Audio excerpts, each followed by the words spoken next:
கனிவளத்துறை அமைச்சருடைய கவனத்திற்கு தற்போது மாண்புமிகு ஆட்சி அமைந்தவுடனே மாண்புமிகு கனிவளத்துறை அமைச்சர்கள் தமிழ்நாடு பூரா சுற்றுப்பயணம் செய்து அந்த குவாரிகள்லாம் ஆய்வு செஞ்சாங்க. அந்த ஆய்வில் செய்வதில் தவறு இல்லை, அமைச்சருடைய கடமை. அதில் பல தவறுகள் நடைபெற்றதாக கண்டுபிடிக்கப்பட்டாலும் அதுவும் தவறு இல்லை. ஆனால் கண்டுபிடிக்கப்பட்ட பிறகு பல குவாரிகள் மூடப்பட்டு விட்டது. பல மாவட்டங்களில் மூடப்பட்டு சீல் வைக்கப்பட்டு விட்டது. அதனால உற்பத்தி குறைஞ்சிட்டது, தேவை அதிகம், உற்பத்தி குறைஞ்சி, அதனால விலை ஏற்றம்.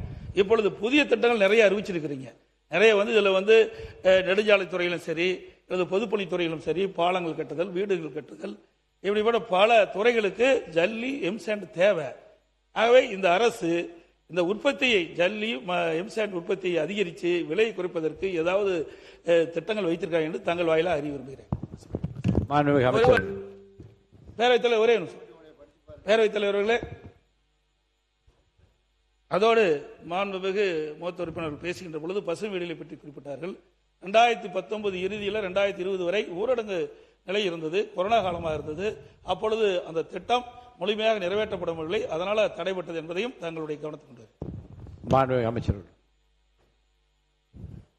மாண்புமிகு பேரவைத் தலைவர் அவர்களே, மாண்புமிகு தமிழ்நாடு முதலமைச்சர் அவர்களே, அதாவது பெருமளவு கனிம வளம் பக்கத்து ஸ்டேட்ஸுக்கு போய்கிட்டு இருந்த ஒரு தகவல் கிடைச்சிச்சு. இதுவரைக்கும் தமிழக வரலாற்றிலேயே நம்ம மக்களுக்கான தேவையை பூர்த்தி செய்யறதுக்கு இங்கே உள்ள கனிம வளங்களை நம்ம மக்களுக்கு கொடுக்கணும் அப்படிங்கிற ஒரு நோக்கத்தோட அண்டை மாநிலத்துக்கு செல்லும் கனிம வளத்துக்கு தடை போட்ட ஒரே முதலமைச்சர் நம்ம தமிழக முதலமைச்சர். இந்த மாதிரி பல்வேறு முயற்சிகளை எடுத்துக்கிட்டு இருக்கோம். விரிவா மானிய கோரிக்கையில உங்கள்ட்ட சொல்றேன்.